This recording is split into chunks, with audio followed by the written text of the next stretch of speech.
Se ve la presentación, por favor, disculpen. Sí, licenciado, se ve claramente. Gracias.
Muy buenas noches nuevamente a todos. Buenas noches, Lick. ¿Qué tal, Lick? Buenas noches. Buenas noches. Vamos entonces a iniciar nuestra Licenciado. actividad de esta noche. Y como siempre, pues compartimos en este caso un postulado del Código de Ética Profesional de Guatemala. Y básicamente el 8 que habla de la eficiencia.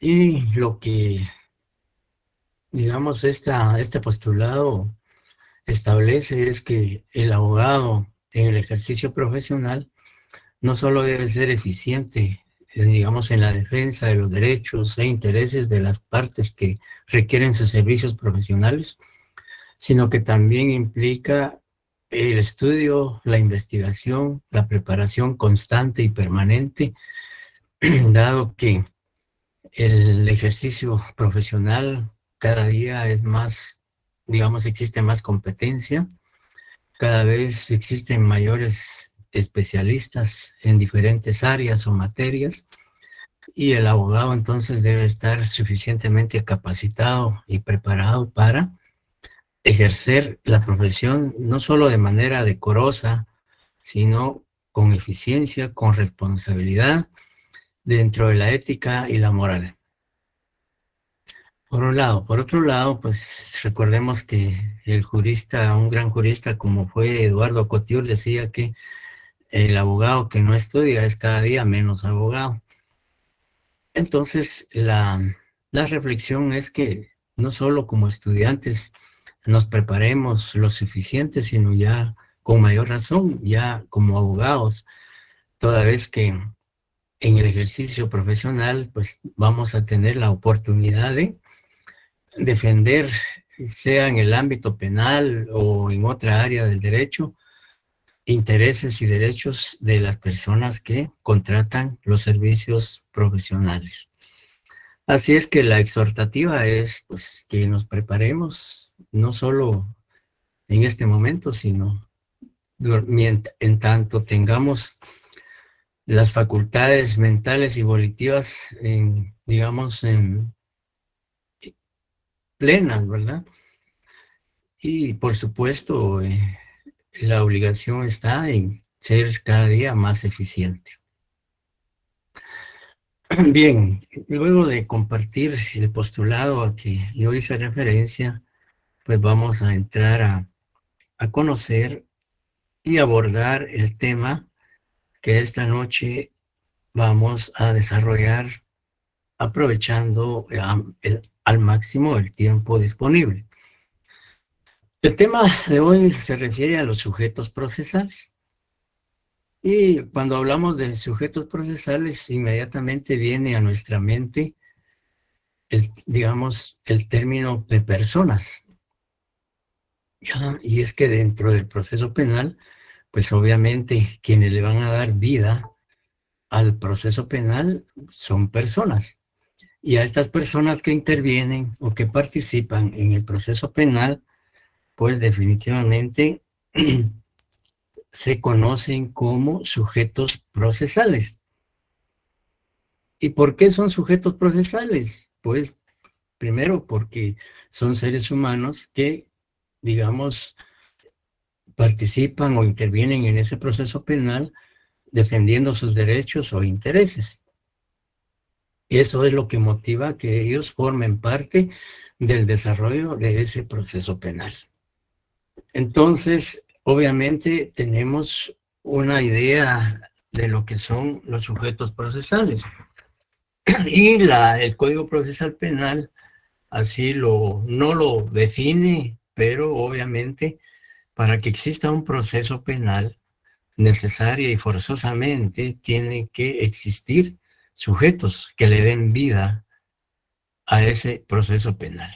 El proceso penal puede existir dentro de un código, pero si no hay sujetos que le den vida a ese proceso, obviamente nunca nacerá a la práctica, nunca trascenderá al ámbito jurídico, porque permanecerá inertemente o líricamente en un cuerpo normativo, como el caso del Código Procesal Penal. Entonces, hay que partir de la idea que todo proceso penal, digamos, para que exista o para que en efecto pueda llevarse a la práctica y a la realidad, aparte de que exista una denuncia, exista, digamos, un procedimiento establecido en la ley, pues es imperativo la existencia de personas que le den vida a ese proceso penal. Y a esas personas se les conoce comúnmente como la denominación de sujetos procesales. Sin embargo, es importante también conocer algunas definiciones del tema que estamos abordando. En ese sentido, sujeto procesal visto desde el ámbito amplio o general, se establece que es toda persona que tiene una relación y participación en un proceso. Este criterio pues es analizado desde el punto de vista, decía, general, porque se refiere a la intervención de toda persona en cualquier proceso, sea civil, sea laboral, sea administrativo, sea de familia, contencioso administrativo, digamos tributario, etcétera, etcétera. Ya, por eso es que analizado desde el punto de vista amplio, pues prácticamente se refiere a la intervención de una persona o de varias personas, tanto individuales como jurídicas, en un proceso de cualquier naturaleza. Sin embargo, nos interesa conocer el sujeto procesal desde el punto de vista del derecho procesal penal, dado que es la materia que nos ocupa, digamos, en el curso. Y desde esa óptica se refiere que el sujeto procesal se dice que son aquellas personas jurídicas, individuales o colectivas que intervienen en el proceso penal, surgiendo entre ellos derechos y obligaciones. Ya este criterio o esta definición ya es específica toda vez que se aplica estrictamente en el derecho procesal penal. Entonces, sujeto procesal dentro, valga la redundancia, dentro del proceso penal, no necesariamente tiene que ser la persona jurídica individual, el ser humano, sino también puede ser sujeto procesal dentro del proceso penal una entidad abstracta, inmoral, incorporal, como son las entidades, por ejemplo, las sociedades, las cooperativas, las asociaciones, las fundaciones, o una institución, digamos, jurídica, estatal o pública, o también privada. Entonces, pueden ser sujetos dentro del proceso penal, no solo la persona humana, el sujeto, es decir, la persona jurídica humana, sino también pueden ser las personas jurídicas colectivas. ¿Y por qué intervienen en ese proceso penal? Sencillamente porque hay derechos que les han sido afectados o conculcados y en defensa de los mismos promueven el proceso penal. Y al promover ese proceso penal, pues no solo están ejerciendo la acción penal, sino también formando parte de ese proceso como sujetos. Y, por supuesto, desde el momento en que estos sujetos intervienen en el proceso, surge o nace derechos y obligaciones. Recordemos que el curso de Introducción al Derecho 1 y 2 y Teoría del Proceso se habla de que toda persona no solo es titular de derechos, sino también le compete o tiene también obligaciones. Es decir, que, digamos, una persona no solo puede en un momento dado exigir o alegar derechos, sino también debe cumplir obligaciones. Y esto también ocurre en el proceso penal. Luego, la otra definición señala que son los sujetos que impulsan el desarrollo del proceso penal ejerciendo los derechos y obligaciones que la ley les confiere. Es decir, decía al inicio que un proceso penal, para que nazca la vida jurídica, tiene que ser iniciado, desarrollado por personas. Es decir, no podemos pensar procesalmente que un proceso va a, digamos, a ser dinámico o va a nacer a la vida jurídica por objetos. No, sino que no puede, digamos, pensarse de esa manera más que hablar de personas, de seres humanos que le dan vida y hacen surgir en la realidad y en la práctica ese proceso penal. Y como les decía, y las definiciones lo señalan, la pretensión de los sujetos procesales dentro del proceso penal es la defensa de sus derechos e intereses, cada quien con la función que le corresponde y, por supuesto, de conformidad con la ley. Porque en la ley está plasmado los derechos y las obligaciones que tienen los sujetos procesales en el desarrollo de ese proceso. Entonces, queda establecido qué debemos entender por sujeto procesal desde el punto de vista amplio y qué debemos comprender como sujeto procesal desde el punto de vista del derecho procesal penal. Estas dos definiciones que aparecen en la presentación, pues obviamente nos aclaran el panorama de manera muy concreta y práctica y sencilla de qué es un sujeto procesal o cómo podemos definir o concebir a los sujetos que participan en un proceso penal. ¿Dudas hasta el momento?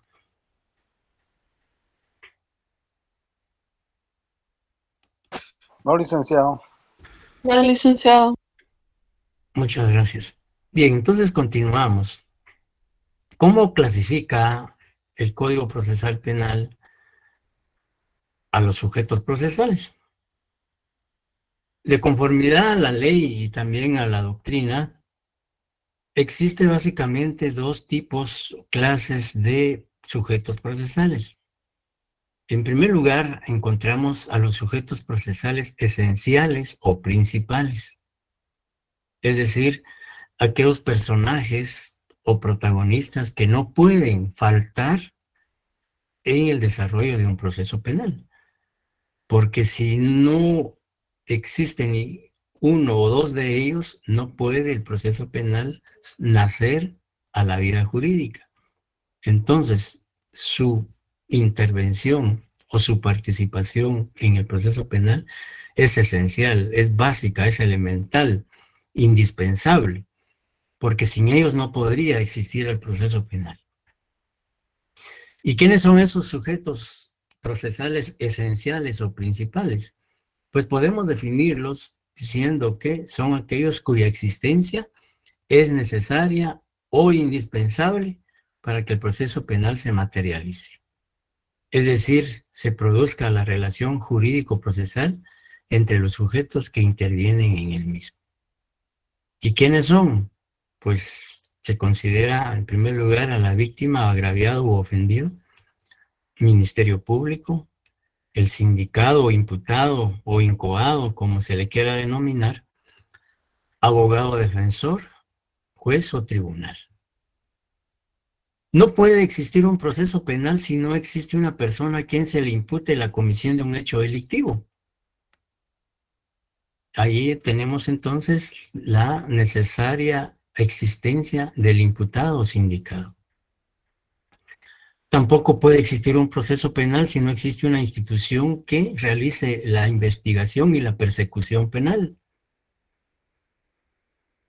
Tampoco puede considerarse dinámicamente un proceso penal si no existe un abogado defensor que garantice ese derecho de defensa que la Constitución y el Código Procesal Penal y tratados y convenios internacionales le asignan al imputado.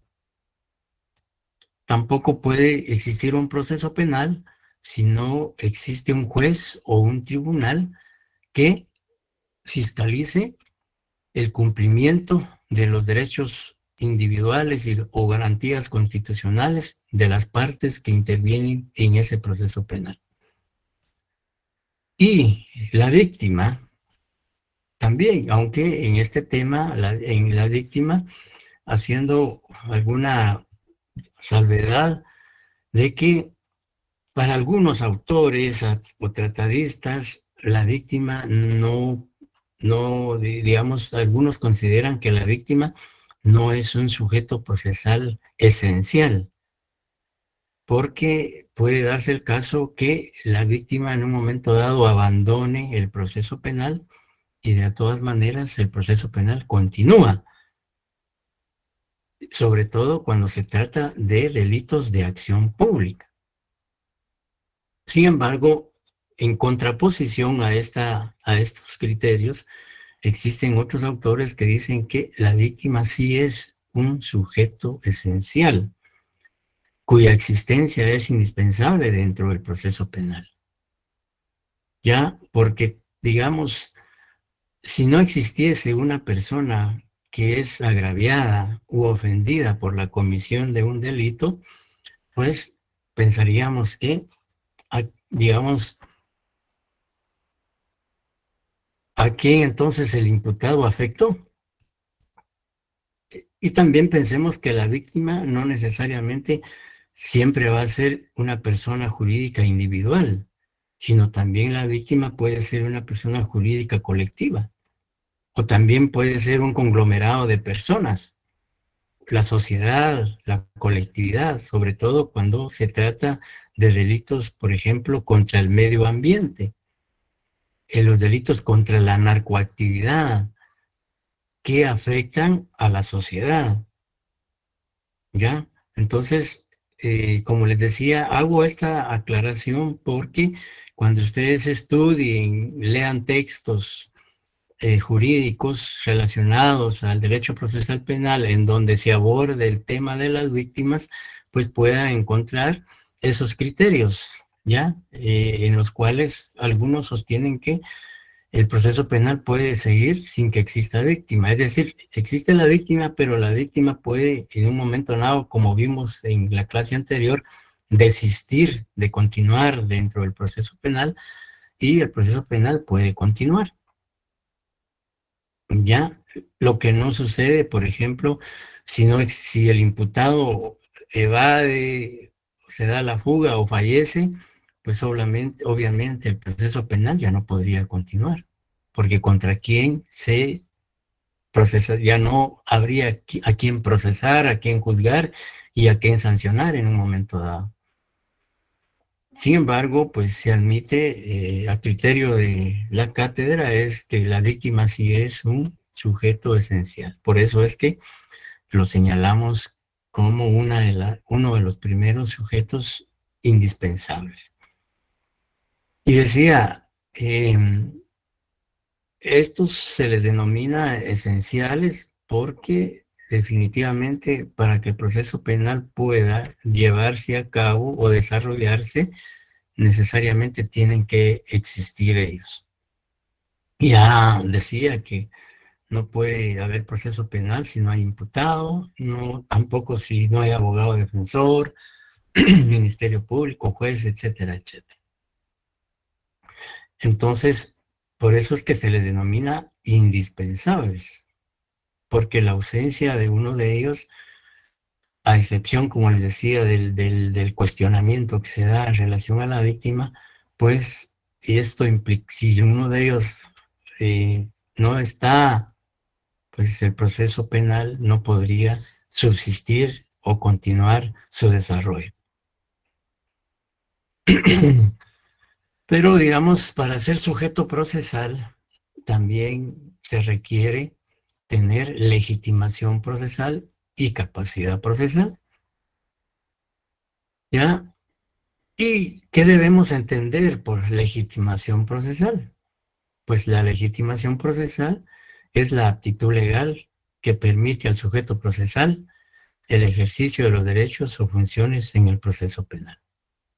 Es decir, que el sujeto tiene que estar legitimado, aparte de que la ley lo reconoce, aparte de que la ley ha plasmado, en este caso, en el Código Procesal Penal, derechos, tanto del sindicado, víctima, el abogado defensor, juez, Ministerio Público, cada quien en sus funciones, pues para ser sujeto tiene que estar legitimado. Y la legitimación, como se dice, es la aptitud legal, ¿ya? Es decir, que el sujeto procesal, por ejemplo, el Ministerio Público, para que el Ministerio Público pueda intervenir en el proceso penal, tiene que estar legitimado. ¿Y cómo acredita esa legitimación el Ministerio Público? Pues la Constitución, el artículo 251, le da esa función.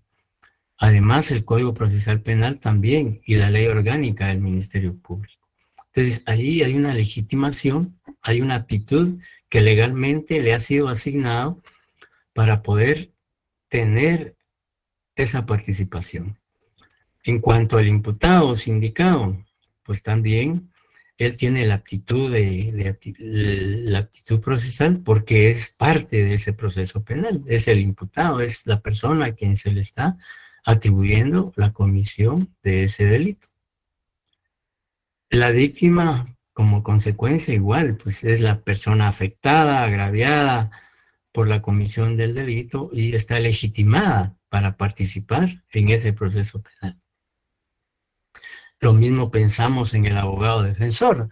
El abogado defensor, pues aparte de que debe ser abogado y estar activo, pues digamos el hecho de ser abogado y de ser colegiado activo ya le da esa legitimación para intervenir en ese proceso penal, siempre y cuando haya sido propuesto como abogado defensor por el sindicado.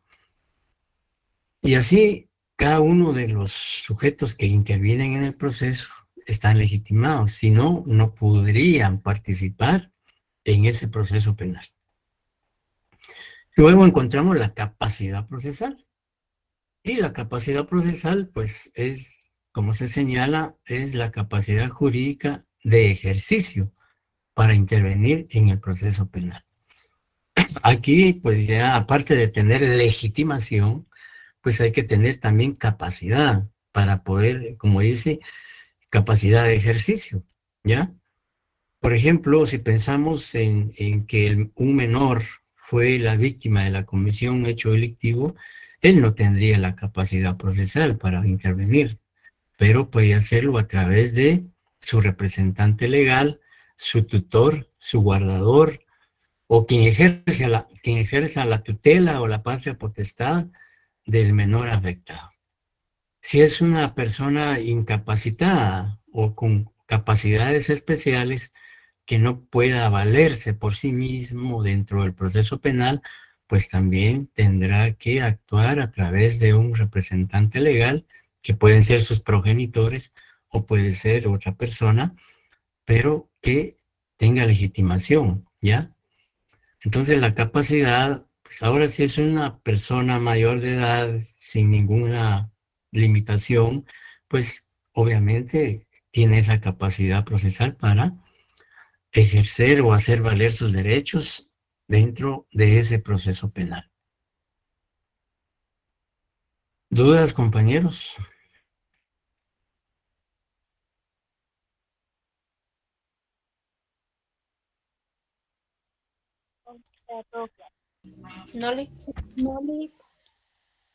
Bien, entonces vamos a referirnos a lo que es la víctima como sujeto procesal, ¿ya? Y digamos, en los artículos 116, 117 al 124 del Código Procesal Penal, si bien es cierto, no define lo que es víctima, sí, pues hace referencia a este sujeto.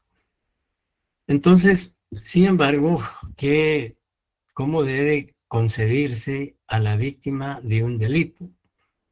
Se dice que es la persona o entidad que resulta agraviada o afectada directa o colateralmente por la comisión del delito o falta.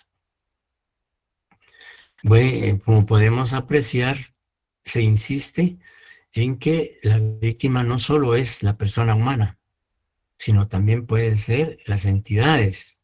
Citábamos anteriormente, por ejemplo, las sociedades, las fundaciones, las asociaciones, las cooperativas y todo ente incorporal que se vea afectado por la comisión de un delito o, digamos, o una falta, ¿ya? Digamos, por ejemplo, en el caso de las sociedades anónimas, una empresa, etcétera, puede verse afectada por sus empleados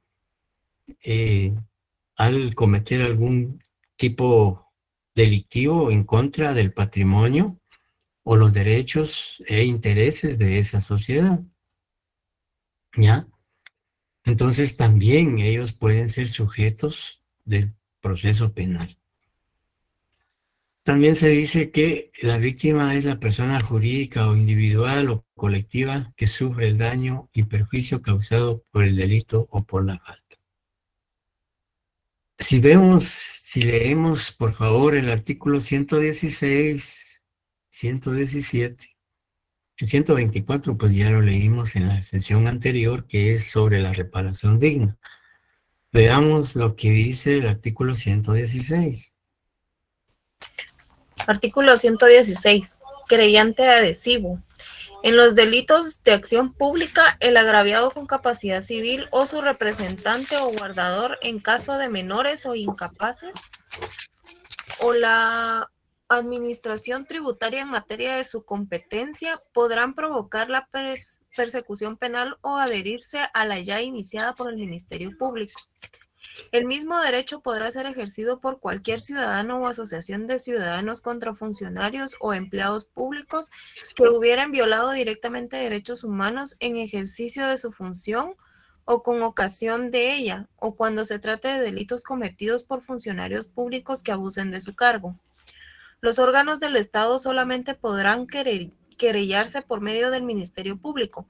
Se exceptúan las entidades autónomas con personalidad jurídica y la administración tributaria en materia de su competencia. El querellante podrá siempre colaborar y coadyuvar con el fiscal en la investigación de los hechos. Para el efecto podrá solicitar, cuando lo considere, la práctica y recepción de pruebas anticipadas, así como cualquier otra diligencia prevista en este código. Hará sus solicitudes verbalmente o por simple oficio dirigido al fiscal, quien deberá considerarlas y actuar de conformidad. Si el querellante discrepa de la decisión del fiscal, podrá acudir al juez de primera instancia de la jurisdicción, quien señalará audiencia dentro de las 24 horas siguientes para conocer de los hechos y escuchará las razones tanto del querellante como del fiscal y resolverá inmediatamente sobre las diligencias a practicarse. De estimarlo procedente, el juez remitirá al fiscal general lo relativo a cambios de fiscal del proceso. Muchas gracias. Sí, más que todo, el artículo 116 se refiere al querellante, es decir, al sujeto procesal que es afectado por el delito, pero además de ser afectado por el delito, desea intervenir en el proceso penal. Por eso se le da la mención de querellante adhesivo, porque es un sujeto procesal que se adhiere a la investigación que realiza el Ministerio Público, contribuyendo, coadyuvando con el Ministerio Público en ese sentido. Y vamos a ver más adelante que el querellante adhesivo es un sujeto procesal, digamos, no indispensable, ¿va? Y lo vamos a explicar cuando veamos los sujetos procesales no esenciales o no indispensables. Bien. Entonces, el artículo 116 básicamente prácticamente se plasma lo relacionado al querellante adhesivo y también se establece ahí qué facultades o qué derechos tiene dentro del proceso penal.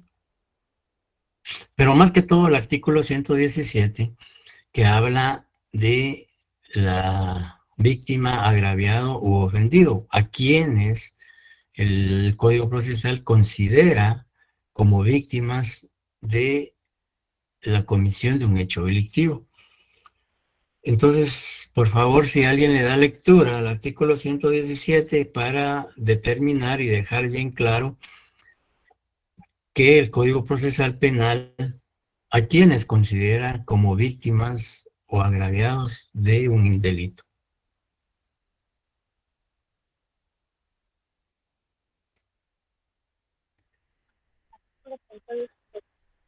Este código denomina agraviado, considerará por víctimas a las personas que Casi no se le escucha, Sonia. ahora sí, licenciado.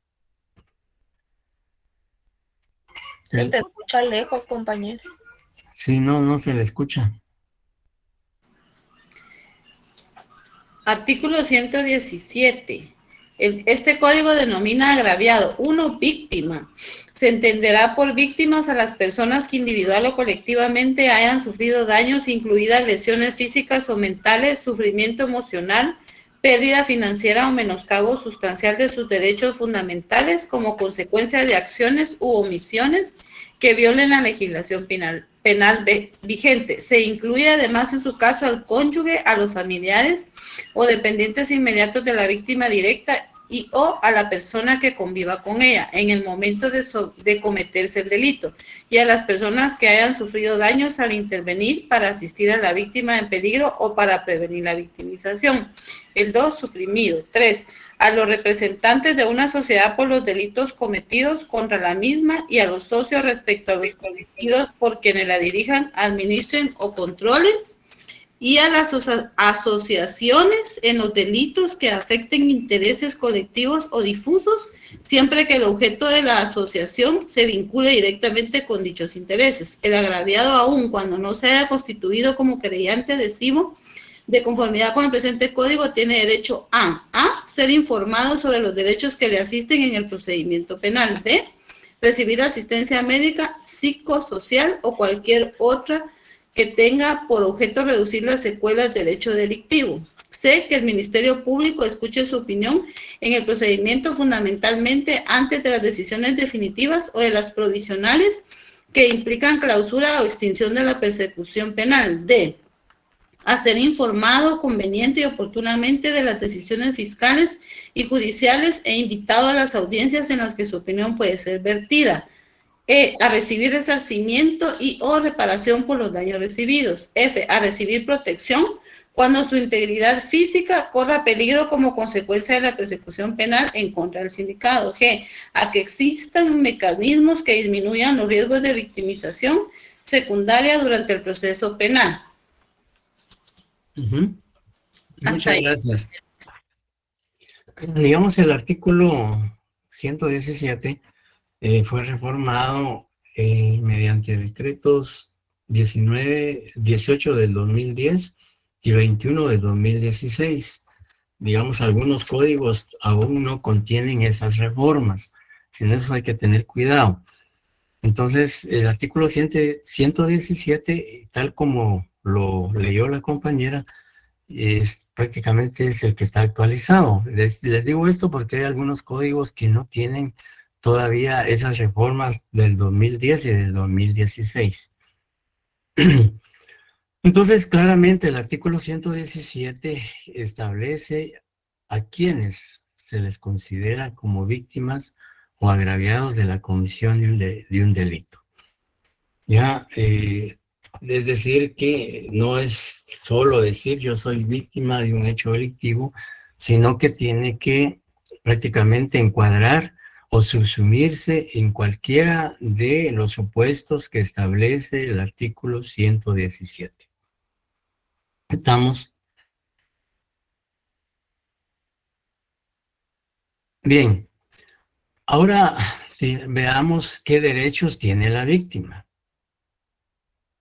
En primer lugar, se habla del artículo 4 de la Constitución, que habla del derecho de igualdad y que en toda relación jurídica y sobre todo en el proceso penal, pues tanto todas las partes o sujetos que intervienen son iguales en derechos y obligaciones. Entonces, ahí pues encontramos un primer fundamento en que debe existir equidad, debe existir igualdad procesal, es decir, sin que se dé prioridad, privilegios o preeminencias a determinado sujeto procesal. Luego, en el artículo 117 también se reitera qué derechos tiene la víctima. Ya ahí, de acuerdo a la lectura que la compañera le dio, pues ahí en el artículo 117 se establece los derechos que tiene la víctima. Y también el artículo 124, que habla de la reparación digna que analizamos en la sesión anterior. Bien, entonces en cuanto a los derechos, pues no entramos a mayor análisis, dado que el artículo 117 y 124 los establecen con claridad, que puede ser, digamos, puede la víctima hacer valer esos derechos dentro del proceso penal, todos, algunos, etcétera, etcétera. Bien, ahora veamos lo que es la victimización. Digamos, la victimización, que es un término que posiblemente hemos escuchado con anterioridad, y pues en este caso aquí citamos digamos, un criterio que el doctor Alejandro Rodríguez Varías escribió. Él escribió un manual de Derecho Procesal Penal 2, tomo 2, aquí aparece, segunda edición, si ustedes lo pueden consultar. Él, cuando se refiere a la victimización, dice que consiste en describir los daños, efectos que genera el delito o falta sobre la víctima. Es decir, se habla de victimización. ¿Por qué? Porque la persona afectada por el delito, pues obviamente es la víctima. Y sobre esta persona recae directamente la afectación o el daño o el perjuicio causado por el delito. Por eso es que se dice o se habla de victimización. Dice, describe los daños, efectos que genera el delito, falta sobre la víctima. Es decir, que la victimización no solo aborda el daño causado por el delito, sino también los efectos que produce en la persona la comisión de un hecho delictivo. Y vamos a ver en un momentito qué, digamos, formas o maneras de afectación sobre la persona que ha sido agraviada o afectada por la comisión de un delito o de una falta. Él establece 3 grados de victimización. Pero antes de ello, pues vamos a establecer lo que es concretamente los grados de victimización, siempre, digamos, haciendo referencia al autor mencionado, es decir, al doctor Alejandro Rodríguez Varías. Él habla de una victimización primaria y ella consiste en los daños que sufre directamente la persona individual o colectiva producto del hecho delictivo. Es decir, cuando se habla de, digamos, victimización primaria, es la afectación inmediata, ¿ya? El daño primario que sufre la persona, tanto individual o colectiva, ¿ya? Que es una afectación directa, personal, que recae sobre la persona jurídica individual o la persona humana si es la afectada, o bien una persona colectiva. Esa es una victimización primaria, en primer término, ¿ya? Que se genera o produce de manera inmediata. Y esa victimización primaria puede consistir en, o puede ser física, ¿ya? Que es, por ejemplo, y esa victimización primaria física consiste en las lesiones corporales que sufre la víctima. Ya, pues pensemos en un delito de lesiones o un delito que atente contra la vida, la integridad de la persona. Entonces, el daño causado puede ser físico.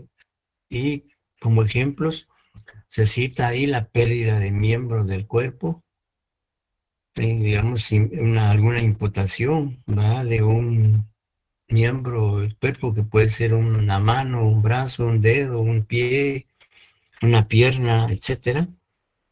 O también cicatrices visibles por la gravedad de la lesión causada, que pese a tratamientos quirúrgicos,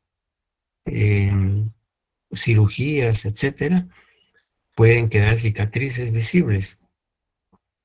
También puede provocarse una disfunción orgánica, esterilidad, etcétera, etcétera.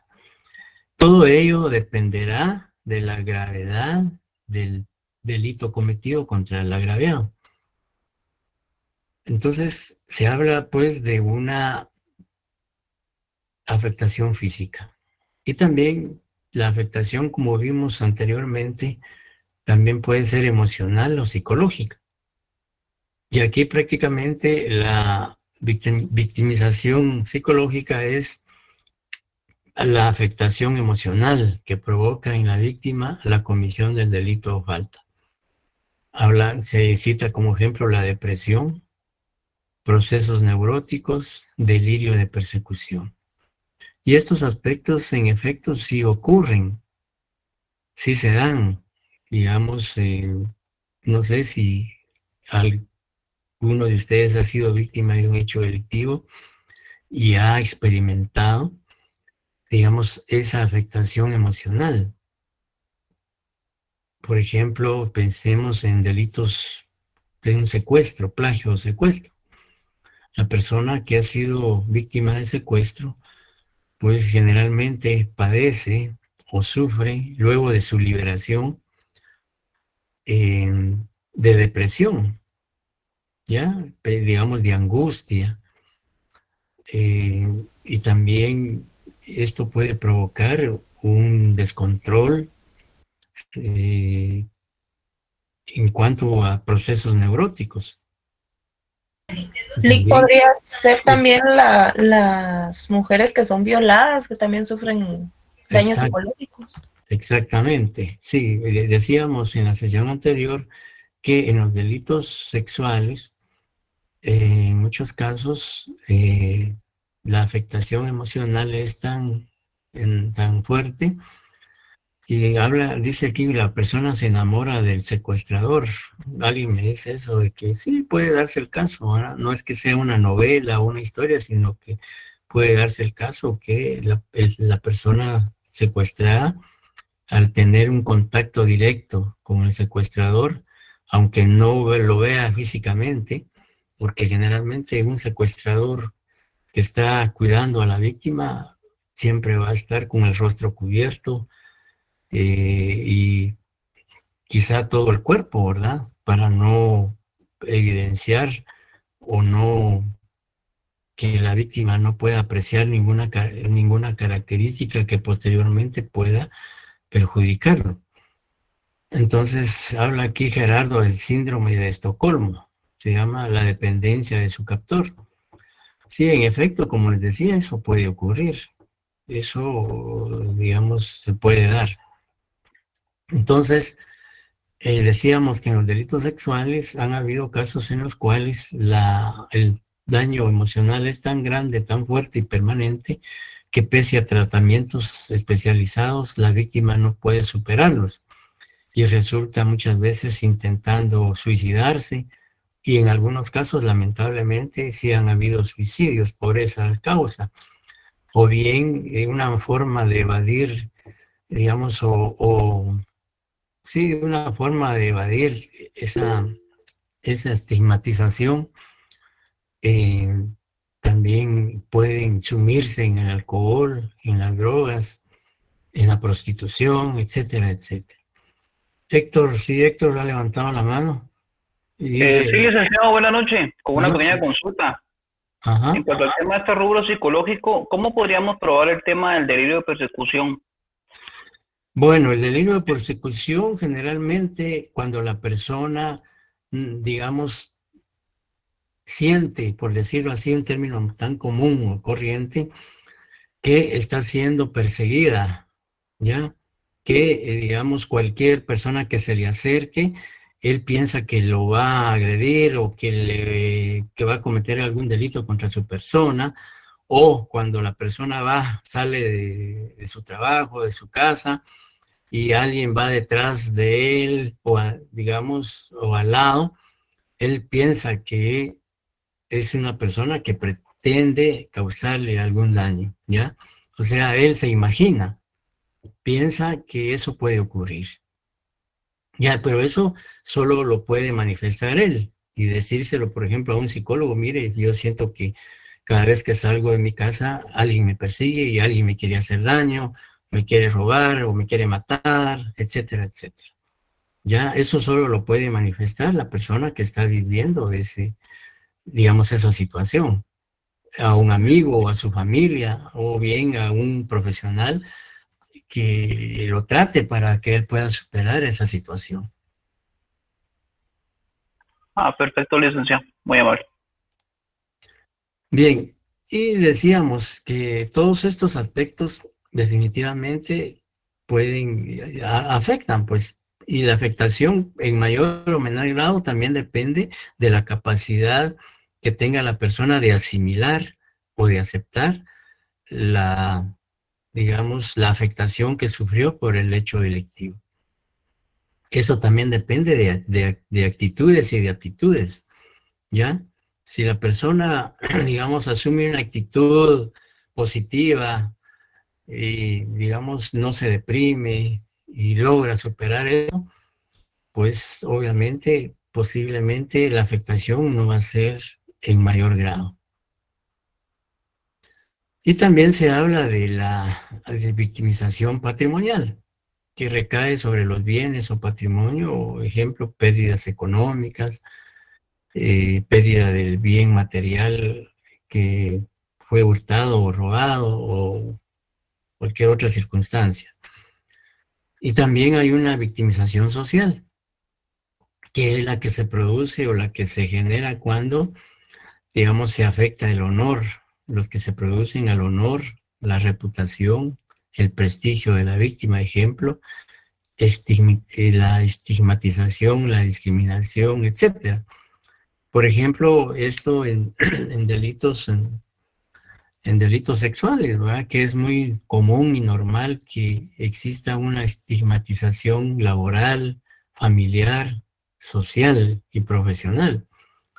Porque muchas veces la persona que ha sido víctima de estos delitos, aparte de la afectación que vive emocional y físicamente, pues también socialmente puede ser rechazada o puede ser criticada, puede ser etiquetada, como se dice comúnmente, y discriminada.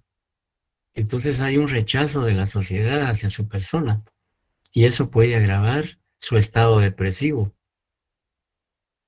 Entonces, realmente, como podemos apreciar, el tipo de afectación que sufre una persona o la víctima de un hecho delictivo es compleja, ¿ya? Y sobre todo en delitos como los que mencionamos. Puede ser que un delito digamos, yo compartirles algo, hace años yo fui víctima de robo de un vehículo con arma de fuego.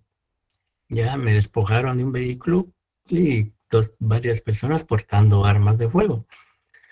Y obviamente desde el momento en que yo estuve frente a ellos y con el arma enfrente, obviamente pues traté de guardar la calma, la serenidad, pero también existió un gran temor de que en cualquier momento cualquiera de ellos, como ocurre lamentablemente ahora, que no solo le roban los objetos, sino también lo matan a uno. Entonces, y por un tiempo, pues eso causó alguna afectación. Pues solo el hecho de recordar de tener frente a uno o a varias personas con arma de fuego y que en cualquier momento por el nerviosismo podían, digamos, accionar el arma y quitarle la vida a uno, pues eso crea digamos, una afectación emocional. Pero como les decía, pero eso también depende de que la persona pueda ir superando gradualmente esa circunstancia. Y así, como les decía, cualquiera que haya sido víctima de un delito, por muy leve que sea, no digamos un delito como los que hemos mencionado, pues siempre va a quedar alguna afectación, alguna estigmatización, porque es natural, digamos, el ser humano es sensible, el ser humano tiene sentimientos, el ser humano tiene reacciones, emociones, etcétera. Entonces todo eso aflora en un momento dado. Entonces podemos apreciar que dice, ¿por qué en el Código Penal se declaró inconstitucional el matrimonio entre el ofensor? Bueno, digamos, habría que ver el fundamento de la sentencia, por qué consideró, digamos, que era inconstitucional. Primero, porque el hecho, digamos, podría darse la circunstancia de que el hecho de que el ofensor contraiga matrimonio con la agraviada no lo exime de la comisión de un tipo penal, ¿ya? Lo que sí, porque, digamos, lo que se pretendía con esa disposición legal era que, digamos, al contraer matrimonio, pues aparentemente quedaba saldada la situación, pero en realidad y la práctica no es así, porque el daño causado permanece, ¿ya? Entonces, por eso, una de las razones puede ser esa, de que el hecho de que él se case con la víctima para reparar el daño causado, pues no lo exime de una responsabilidad penal. Y tal y como estaba regulado, sí prácticamente lo eximía de esa responsabilidad penal. Entonces, por eso es que una de las razones puede ser esa, de que fue declarado inconstitucional. Bien, ¿alguna duda o pregunta, compañeros?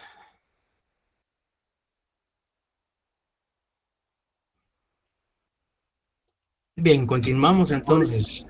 Todo está claro, licenciado, muchas gracias. Hablemos entonces ahora de una victimización secundaria. Dice, la victimización secundaria son los sufrimientos infligidos a la víctima por las instituciones encargadas de hacer justicia a la víctima del delito o falta, cuando entra en contacto con el sistema de justicia. Ya vimos que hay una victimización primaria, que es la que se causa directamente a la víctima por el agresor o por en este caso, el imputado o sindicado. Pero además de esa afectación primaria, se da una victimización secundaria que es provocada o es prácticamente generada por las instituciones encargadas de hacer justicia. ¿Y por qué es que se habla de una victimización? Digamos, quizá ahora ya no se da, digamos, en mayor número este tipo de situaciones. Años anteriores sí podríamos decir que se daba mucho la victimización secundaria. ¿Por qué? Por ejemplo, pensemos en la víctima o la persona que ha sido víctima de ese hecho delictivo. Tiene que narrar el hecho ante la Policía Nacional. Tiene que narrar el hecho ante el fiscal que está haciendo la investigación. Tiene que narrar el hecho ante el juez. Tiene que narrar el hecho ante un profesional que la entreviste. Entonces, el estar recordando reiteradamente el hecho del cual fue víctima hace que esa victimización sea permanente, constante, ¿ya? Y digamos, no la provoca el imputado, sino la están provocando las instituciones del sector justicia. Por ejemplo, cuando una persona promueve una denuncia ante el Ministerio Público o ante la policía, narra los hechos, ¿ya? Y luego si es ante la policía, pues narra ante la policía lo que pasó. Y cuando acude al Ministerio Público ante el fiscal o auxiliar fiscal que está realizando la investigación, reitera los hechos. Si la entrevista a un psicólogo o una trabajadora social, reitera los hechos. Y así sucesivamente. Entonces ahí hay una, digamos, victimización también, porque eso afecta emocionalmente a la víctima estar comentando constantemente lo que aconteció y vuelve a recordar todo lo que pasó, etcétera, etcétera. Digamos, y para evitar esta situación, hace algunos años se creó, digamos, en el Ministerio Público la Oficina de Atención Integral. Y en la mayoría digamos, de fiscalías de la República existen, digamos, oficinas de atención integral, a efecto de evitar esta victimización secundaria. Y esa oficina de atención integral, por eso se denomina así, porque está conformada por el fiscal que está investigando, por un psicólogo, por un médico forense, por una trabajadora social, por otros profesionales, y que de manera conjunta, en un solo acto, entrevistan a la víctima, a efecto de que la víctima pase con cada uno de ellos y vuelva a reiterar o a explicar cuantas veces sea necesario los hechos. Entonces, para evitar esta victimización secundaria, se crearon las oficinas de atención integral, para que al momento que la víctima declare, todos estos profesionales se enteren de lo que aconteció. Y eso evita que sea citada por cada uno de ellos en forma individual o independiente, y que eso genere o provoque que la víctima esté narrando a diferentes profesionales los hechos. Entonces, digamos, como les decía, hoy en día, pues posiblemente aún pues se puede estar dando, pero hace algunos años sí era muy frecuente este tipo de victimización. Con la creación de estas oficinas a que yo hice referencia, pues ya se evita en mayor, y en caso de menores y en delitos sexuales, pues también se creó lo que se conoce como las cámaras GESEL, en donde se entrevista a los menores o a las víctimas de delitos sexuales sin que pueda ver a su victimario, porque eso también lo afecta un montón, sobre todo en delitos sexuales, que la víctima esté viendo a su victimario, eso le provoca una estigmatización emocional. Bien, entonces, y se habla también de una victimización terciaria. Dice que son los daños producidos a la víctima por la sociedad como consecuencia de la estigmatización y etiquetamiento de su persona, lo que provoca un sufrimiento añadido o adicional.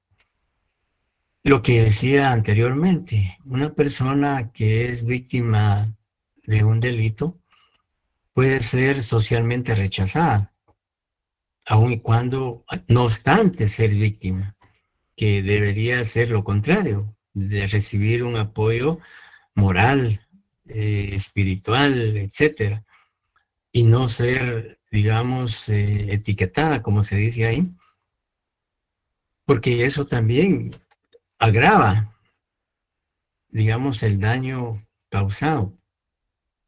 Y como les decía, este tipo de victimización generalmente es consecuencia de un rechazo de la sociedad hacia la víctima. Y pues pensemos que no solo la sociedad, porque también hay casos en los cuales el rechazo es en el trabajo, en la familia, con los amigos, etcétera. Entonces eso Muchas veces, por ejemplo, en delitos sexuales es común escuchar digamos, a la sociedad o tal vez no a la familia, pero a los compañeros de trabajo o amigos, decir, bueno, fue violada porque ella provocó, porque ella dio motivos, etcétera. Entonces, y aun y cuando no sea así, solo el hecho de escuchar o la víctima ese tipo de comentarios o de apreciaciones sin fundamento, pues obviamente provoca en ella también un daño emocional. Entonces, la victimización no solo es provocada por el imputado o sindicado, sino también por instituciones y por la sociedad, la familia, etcétera, etcétera. ¿Dudas, compañeros? Buenas noches, Lick. Buenas noches. Diga. ¿Cuándo diferencio que es una victimización primaria o terciaria cuando influye la sociedad? ¿Cómo no? ¿Cómo no? No le La capté, ¿verdad? victimización primaria hablaba del tipo social, ¿va? Entiendo como sociedad. Y ahorita lo vuelve a repetir aquí en la victimización terciaria, que son los daños producidos a la víctima por la sociedad. ¿Qué diferencia hay entre? Digamos la primaria, vamos a ver.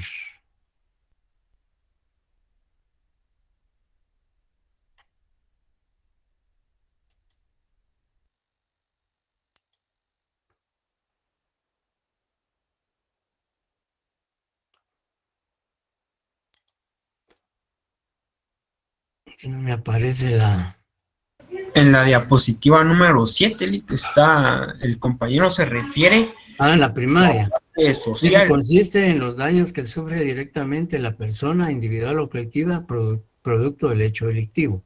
Ya, lo que se decía es que la victimización primaria, la misma puede ser física, psicológica, patrimonial y también social. Y que esta social también se puede dar en la victimización terciaria, es decir, se complementan, no hay contradicción, sino que se complementan, porque la victimización terciaria la provoca la sociedad, ¿ya?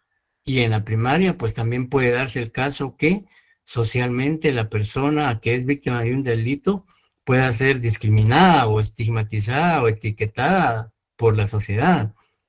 Entonces también se da tanto en la primaria como en la terciaria. Entendido, Lick. Gracias. ¿Algo más, compañeros? No, Lick. No, Lick.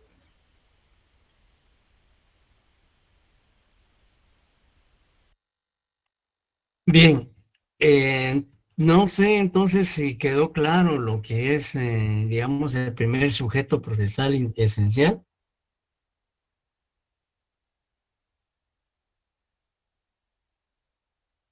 Y lo que es también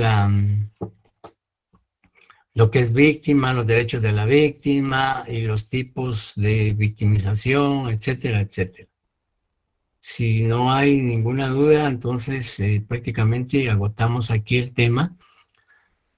Antes de concluir, pues no sé si ya recibieron todas las presentaciones que hemos visto hasta el momento y también el laboratorio número 2.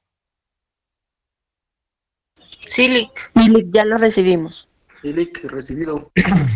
Bueno, entonces esta presentación la estaremos trasladando la próxima semana porque nos vamos a prácticamente el día martes y jueves de la otra semana no hay exámenes, entonces sí vamos a trabajar. Y el día martes vamos a analizar y aclarar dudas en relación al segundo laboratorio. Y el próximo jueves estaríamos haciendo referencia al primer examen parcial que está programado para el 2 de septiembre. Ya en ese momento vamos a indicar cuál va a ser el contenido y cuál va a ser la metodología del examen. trataremos de el martes y jueves concluir este tema de los sujetos procesales indispensables, que nos falta hablar sobre el Ministerio Público. Lo relativo al juez, pues ya lo vimos. Nos falta hablar sobre el Ministerio Público, sobre el imputado y el abogado defensor. En cuanto al Ministerio Público, pues en su momento vamos a explicar algo. Entonces, por favor, el día martes, con el laboratorio, pues ya con las respuestas respectivas para aclarar dudas. Bien, si no hay entonces comentarios o dudas, pues concluimos el tema de esta noche. Y primero Dios, nos estamos saludando el martes. Y les deseo un buen fin de semana, un buen descanso y éxitos en sus exámenes que comienzan el día lunes. Gracias, Lick. Buenas noches. Buenas noches. Gracias, Lick.